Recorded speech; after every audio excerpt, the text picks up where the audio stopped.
What's up, everyone? Welcome to Fur Handling Part 2. I just got done checking the line here. We're gonna head back to the fur shed and flesh out that raccoon and get her on a stretcher. So I am gonna stretch it with a wire stretcher, just being that I feel, in my opinion, this is gonna be more of a beginner's video.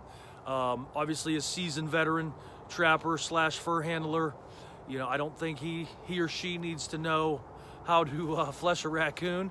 But you never know. Some of you guys and gals might watch it, and some might not.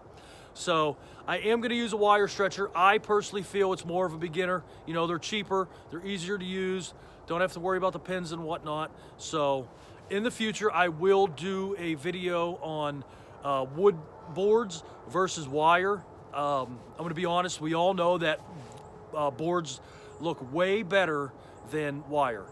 But with the ease of a wire, I feel that it suits a beginner much better, much quicker, and much easier to store. So with that being said, everyone, let's get fleshing. All right, everyone, so we got the coon on the fleshing beam here. We're gonna get ready to flesh her out. So with that being said, I'm gonna kick my tub underneath it. All I do is let these the fat just fall down into the tub. The fleshing knife I will be using is a Necker knife model 600. I prefer this knife. I, believe it or not, actually used to use these cheapo knives when I was younger. The Necker, I can never get used to it. And I'd always put holes in my fur. So with that being said, this raccoon, and any raccoon, their back and their neck is gonna be the toughest spot to flesh. So I always start up here, and on this Necker knife, the top side is actually, it's sharp. It has a sharp edge to it so you could cut. So what I'm gonna do is flip this over, and excuse me, and the raccoon on the Necker knife is facing out, so that's letting you know you're holding it the correct way. And I'm gonna hold it kind of flat and just come into it and cut away. And you can see how that fat is just coming off. So what I'm gonna do is slowly work at this, and I'm gonna get a spot tore open for us.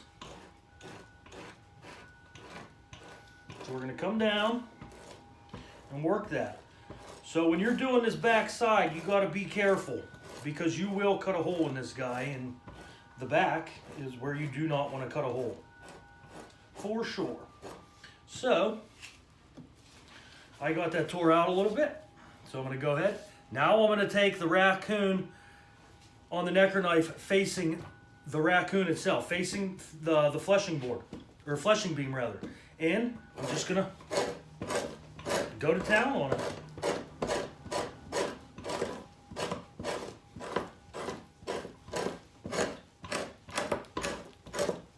And then if we hit another rough spot, like we are right here in the center of the back, right where the spine is, we could flip our knife over.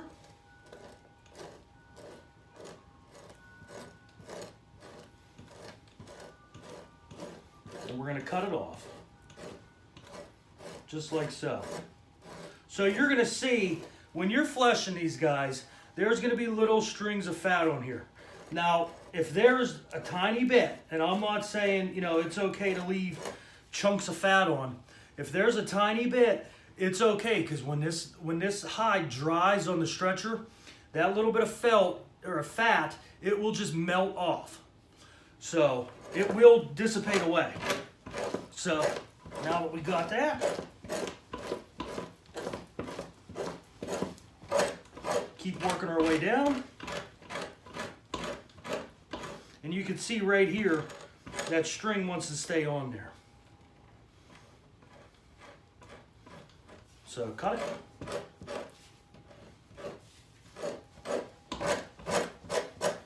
And you can see right there it came off. So one thing you don't ever want to do, and I am guilty of it, I do it occasionally, is scrape with the sharp edge. Because if you're scraping with that sharp edge and you hit a burr that you missed combing or whatever, you are going to put a hole in the fur.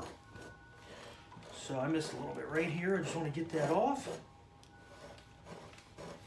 And you'll see if I get like a buildup of that grease on the skin, I will take the back side and do that. As you can see, that all that is just grease. So now we got that. I'm going to pull it up. keep working my way down.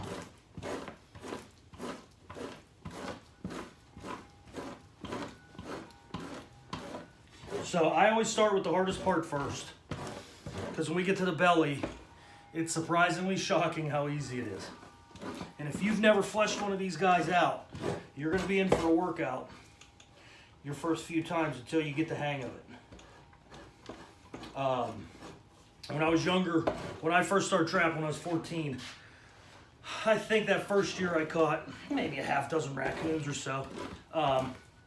And I bought one of those cheap one-handed fleshing tools like I didn't know. And I took him to the fur buyer, and an old guy, Old Man Crowfick was his name. I went up there and he about cringed when he saw my skins, and he looked at me, you know, and asked me how old I was, and he ended up paying me for them. I think he just felt bad not paying a young kid. But that was a lesson learned, and from that point forward, I had them fleshed out good. And then when he went away, I found our new fur buyer, which was literally a half mile down the road, a mile down the road, whatever. And I started going to her, and I went to her ever since I left. So, all right, once we get down to the tail, I do not put a lot of pressure on this tail. I do not put a lot of time and effort into fleshing the tail.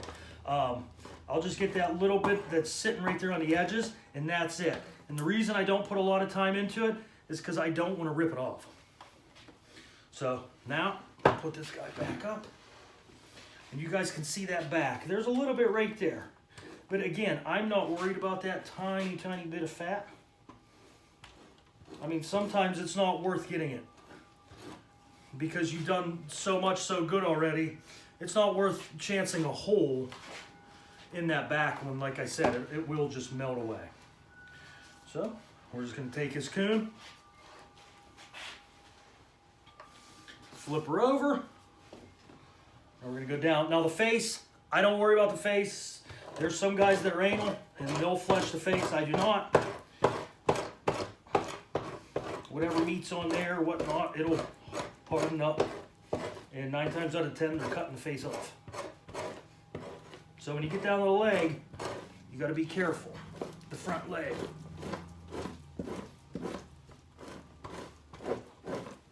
Come down here, and I'm going to pull this up to our front leg. Now the front leg, I'm just going to be gentle with it. My man here's got an old scar. Couple little holes right there in that leg. I don't know if he was caught before. And that is his right leg, and I believe I caught him in the left because I had him in a paw catch. So lift that leg up, and we'll go straight down. Now when you get into the belly, you're going to run into the nipples. Obviously, the females being worse than the males, and them nipples, they will catch, and you can put little holes in there. If you do that, I've never really gotten any grief over putting a hole in the belly, but again, if you're anal and you take your time, you'll be all right with it.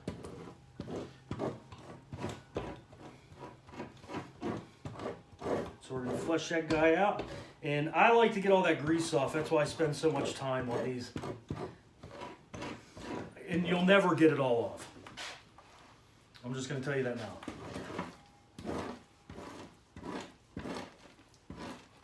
So we're coming down. Now this right here is the hind leg. You can see the fat just pulled off of it. So, and once you're done fleshing this, if you've never fleshed anything before, and when you pick it up, you will notice a significant difference in the weight itself. It's amazing how much fat is actually on these things. All right, so slid it over again. Now this right here is our other leg hole. And again, we're just going to take our time coming around here. And this is the belly.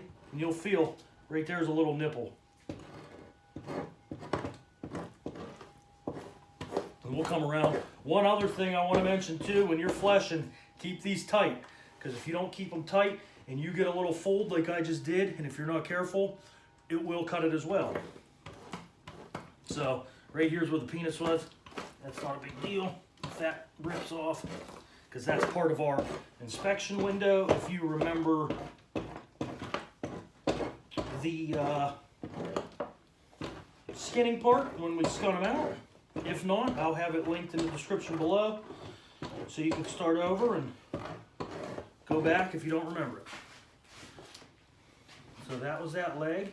We'll come down, we'll finish this back leg real quick.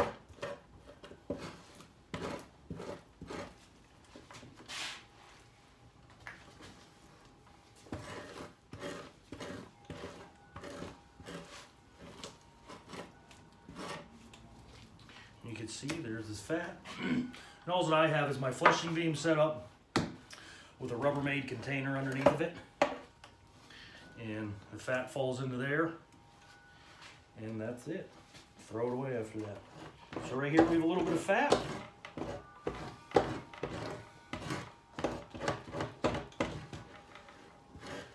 Pull that out. I know I got a little bit somewhere that I missed.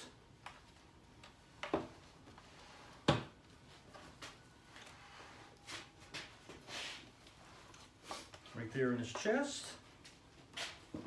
So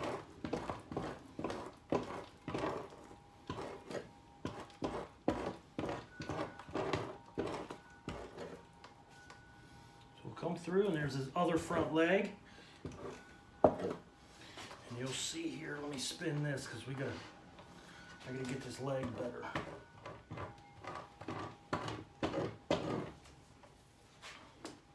And you'll see it really good when it gets on that stretcher. So I don't know if I mentioned too, if you are fleshing coons and its hide's nice and white like this, he's prime. He or she is prime. If you are fleshing a raccoon and it comes out blue, it's not prime.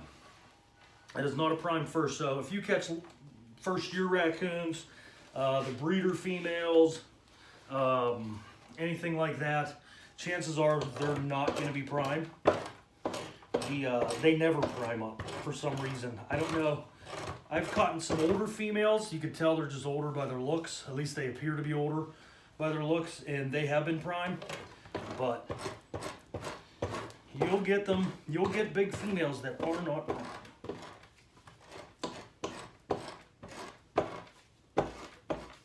So right here, see how we have it hanging up? So I'm going to flip this over.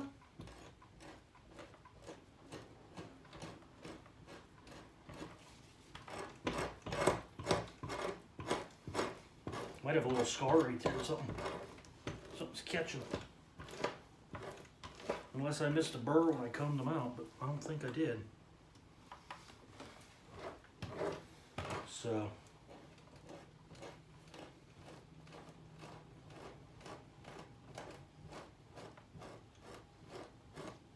There it goes.